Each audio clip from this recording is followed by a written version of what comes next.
G'day, I'm Graeme Lorimer. I'm an environmental scientist and I'm in my element here in a woodland with Mount Dandenong in the background there. And I've spent a lot of my career looking after native flora and fauna. And I put forward this as the first of a series of videos on how to manage environmentally harmful plants in natural and semi-natural ecosystems. But first, I need to provide some definitions. I call a plant indigenous if it's growing in its natural range and in the natural sort of habitat. Most of the plants in this woodland are indigenous here, but this wonga vine I'd say is not. That's because it belongs in a wet forest or a mountain ash forest or a rainforest. And prior to 25 years ago, it didn't occur any closer to this than about 2 kilometres away in the Dandenong Ranges. So I would call this not an indigenous plant. Now, you can call a plant like this a weed if you like. A weed is just a subjective term that means that you don't want that plant growing where it happens to be. But for the purposes of managing a natural or semi-natural area, we need a more objective definition of a particular sort of weed. We call them environmental weeds. Here's my carefully crafted definition of environmental weed. It's a plant that is displacing indigenous flora and fauna, except if that plant is displacing flora and fauna as part of a natural cycle. This definition excludes any non-indigenous plant that is not displacing indigenous flora and fauna. For example, annuals confined to the edges of paths. Those plants are not environmental problems, as I'll explain later. Environmental weeds do include any population of an indigenous species that has become so out of ecological balance that it is displacing other indigenous plants or animals. Examples from forests to the east of Melbourne include unnaturally dense regrowth of Yarra or weeping grass, or this small-leaf clematis, Clematis decipiens. I'd call this wonga vine an environmental weed because its foliage is so dense that it's blocking photosynthesis to the plants underneath. And some of the plants around here are actually climbing up other plants to such an extent that it's making shrubs fall down and die. Also, underneath, the habitat for lizards is being impaired. So it's having those negative impacts on the indigenous flora and fauna. Even in a nearby garden, a wonga vine can be an environmental weed because its wind-blown seeds can blow into this woodland and displace indigenous plants. Sweet pittosporum's a lovely plant in a garden. What's happened here is that around 30 years ago this fence was put in. At that stage the vegetation was the same on each side. On this side, volunteers have continually removed the sweet pittosporums, and on this side, the owners of the private land have left it as they are. The result is that, as you can see, there's a much different understory on this side of the fence compared with the other side of the fence, and the whole structure of the vegetation is different there. Have a look underneath the sweet pittosporums. The pittosporums compete strongly against indigenous plants for sunlight, soil moisture and nutrients. I've watched the indigenous ground cover slowly die out. The pittosporums are therefore acting as environmental weeds here. A primary goal that many people have for managing natural and semi-natural areas is to eliminate or minimise the non-indigenous plants. A main reason for that is that the sight of non-indigenous plants offends our idea of what a natural area should look like. But what if those non-indigenous plants are of very little environmental consequence at all, like the annual weeds along the edge of the path here? And what if trying to control them is really just a very temporary thing and takes away resources from what could be doing greater environmental benefit? And what if the act of trying to get rid of these non-indigenous plants actually causes harm to the indigenous flora or fauna, such as the locally rare helmet orchids that used to occur along here until they were accidentally sprayed with herbicide? What about other environmental weeds that have some redeeming qualities, like providing habitat for fauna whose natural habitat has been severely depleted? In these cases, controlling the non-Indigenous plants comes with a cost and can be harmful to the Indigenous flora. Conversely, sometimes doing things to advantage the Indigenous flora and fauna also encourages environmental weeds or minor weeds like these on the edge of the path. For example, I organise a burn in this reserve about every 20 years or so in order to benefit the rare plants that occur here, particularly orchids. And I do that even knowing that that same act of encouraging the orchids will also encourage annual weeds like fleabanes and sow thistles to germinate in the wake of the fire.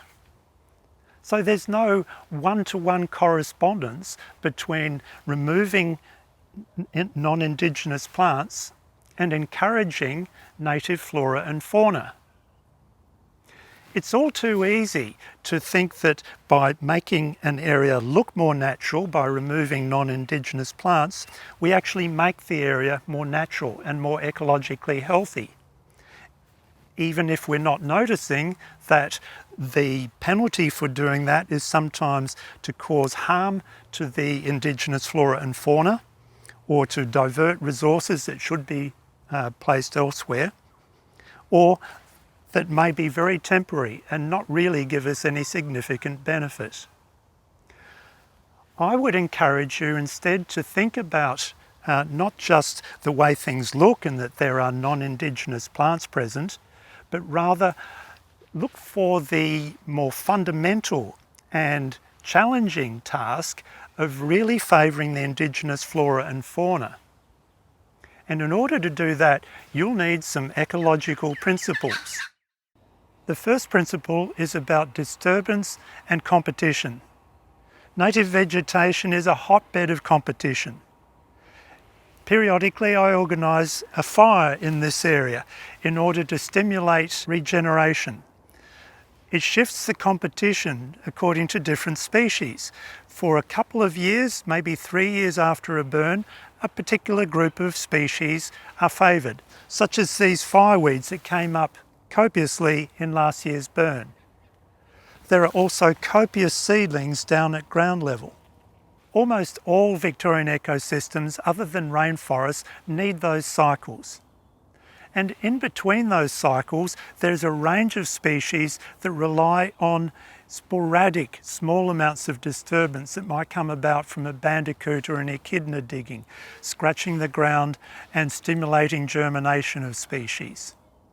The trouble is that humans have introduced all kinds of plants and animals and fungi. And so when disturbance occurs now, it's just as likely that you'll be encouraging those introduced species rather than the indigenous species. This has major implications for management of natural and semi-natural areas. When there's disturbance, which might even be after you've been doing weed control, you can expect introduced species, not just the natural ones, to take advantage of that. There's an ecological principle that disturbance is the way that environmental weeds become established in natural and semi-natural environments. I'll give credit to the great Australian ecologist Marilyn Fox for pioneering that, and for further reading I recommend the reference below. Now, just because disturbance is the way that environmental weeds become established in natural systems doesn't mean that they're all worth worrying about. For example, after the fire here, up came a whole lot of fleabanes in the genus Erigeron and sow thistles. Species like that only persist for 2 or 3 years before they disappear, unless there is ongoing disturbance. So again, you need to consider the disturbance when you're thinking about how to manage environmental weeds. That brings me to the ecological concept of a spectrum of species between opportunists on the one hand and competitors on the other. Opportunists are the species that establish very rapidly when there is a newly available vacant ecological niche. and the competitors are the ones that take a lot longer to establish following the creation of a newly vacant ecological niche. And there is a spectrum of species that fall in between the two extremes. So over time, after an event like the fire that occurred here, initially there is a flourishing of the opportunistic species, particularly daisies like the fleabanes I just mentioned, as well as the fireweeds I showed you.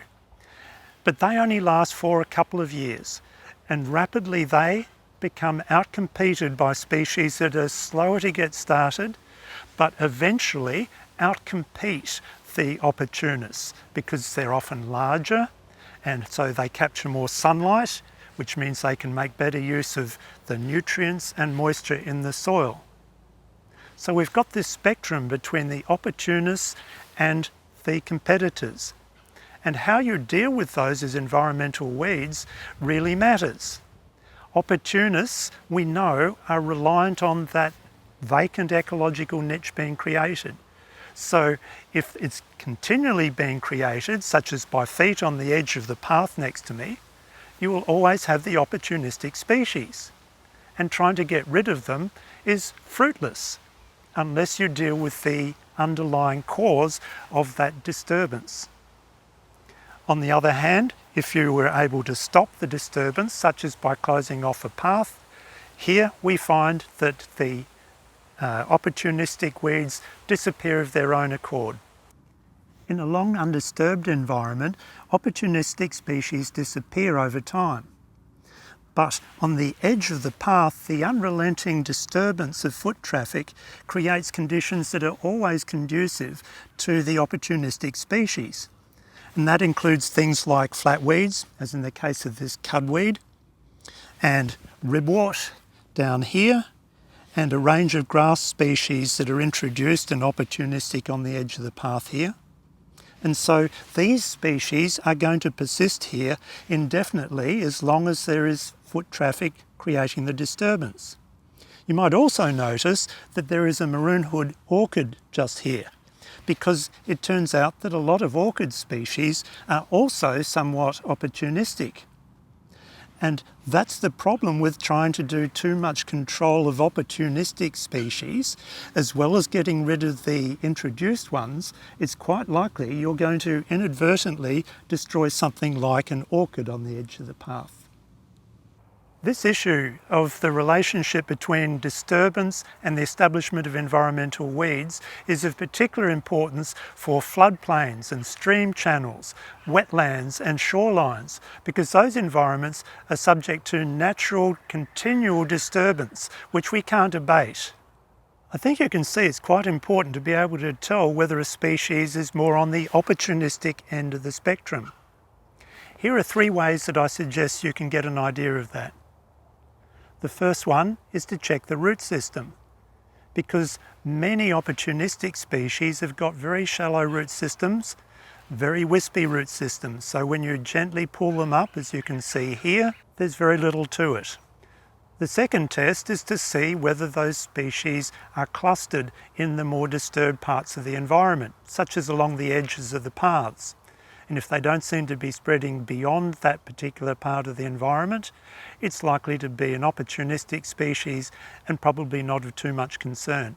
The third test is to watch how quickly the plant grows from a seedling to reproductive maturity. Now, the concept of a spectrum between opportunists and competitors leads me to another ecological concept involving a spectrum, this time between drivers of ecological change on one end of the spectrum and passengers on the other side. Drivers are species which are so profound in their impact that they actually cause change. Whereas a passenger species is one which can only really occur there as a result of environmental change. So it's more a symptom rather than a cause of an environmental problem. There are also species that some people called backseat drivers because they're unable to cause environmental change in the outset, but once another driver species transforms the landscape somewhat, then the backseat driver species are able to take over. Some people also talk about transformer species, but I don't think we need to get concerned about that. If your objective is to maximise the habitat for indigenous flora and fauna, obviously the environmental weeds you need to focus on are the driver species, not the passenger species. Some of the passenger species may even have redeeming features, such as providing habitat for fauna. Opportunistic weeds along the edge of a path are classic passenger species, and the traffic of feet along the edge that allows them to be there is the ecological driver. Weeds immediately downhill of the edge of a road or a railway line are also usually passenger species, and the driver in that case is things like runoff of moisture and nutrients and weed seeds. Dealing with the weeds themselves without dealing with the cause of them being there is fruitless. Unfortunately, it's often difficult to tell whether a species is more on the driver's end of the spectrum or the passenger end of the spectrum, or somewhere in the middle. Here are some tests that I use most commonly. The first is just a screening test. If the species at issue represents only a small fraction of the foliage cover of its layer of vegetation, and if it isn't increasing over time without control, it probably has low potential as a driver species. That might not be the case if it has unusual properties such as being quite toxic to wildlife. Conversely, a non-indigenous species that has high foliage cover, like this clematis, is capable of monopolising sunlight, soil moisture and nutrients, and thereby potentially act as a driver. However, it's only a driver if it isn't relying on some other factor to make the environment suitable for it. This panicfelt grass is a case in point. It's growing quite densely here, as it usually does under cherry ballart trees. And that makes people often think that it's a real problem and needs a lot of effort to control it. People also find that after controlling it, it keeps coming back and they just cannot get rid of it. So it's developed a popular reputation as the weed from hell.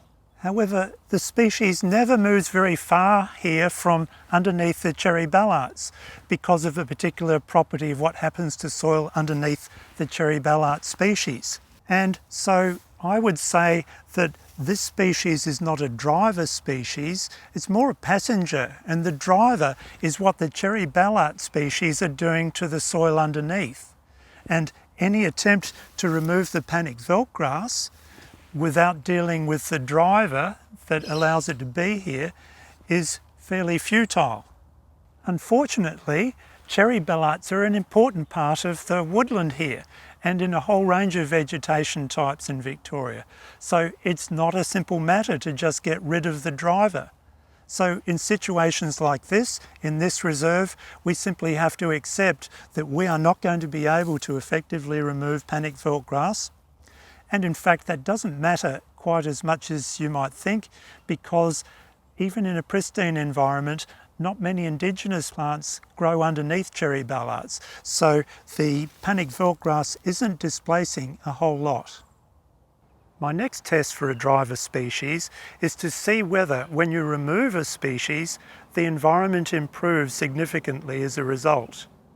I've already given you the example of sweet pittosporums, where on one side of the fence, where they've been allowed to grow, there is very little native flora and fauna.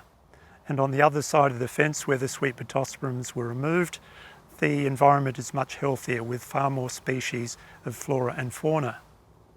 Other scientists have shown scientifically that sweet pittosporum can behave as a driver of ecological change in a range of vegetation communities in Victoria. My last and less favoured test is to observe change over time in the absence of any control measures. For example, by watching a species spread across the area of interest, with ecological deterioration occurring behind, but not in front of, what you might call the invasion front. My final ecological principle for this video is what I call Lorimer's first law of weeding. It is, when in doubt, don't pull it out, or don't spray it out. What I mean is, don't do any harm. If you're uncertain about the identity of a particular plant and you think it might be an environmental weed, don't pull it out. If you're unsure whether it's just an opportunistic weed or a driver weed, err on the side of leaving it alone until you can check these things. Refer to other people who might have a better idea. But you can do far more harm in inadvertently pulling out or destroying an indigenous species or destroying fauna habitat than you can ever make good over 1,000 days of doing environmental weeding. To summarise this video, here are what I think are the take-home messages. Number 1, when in doubt, don't pull it out. Point 2, whether a plant is an environmental weed depends on its capacity to displace indigenous flora and fauna. Point 3, ecological disturbances are important for ecosystem health and the survival of some flora and fauna species, but they also promote environmental weeds. Point 4, the environmental weeds that depend most on disturbances are called opportunists. There's rarely any point in trying to remove them if the disturbance they thrive on is going to continue. And point 5, there is a spectrum between driver species and passenger species, which again helps determine how much importance to place on control of each environmental weed species. But there are other equally important things that need to be taken into consideration when you're working out the priority to be given to a particular environmental weed problem. That will be the subject of the next video.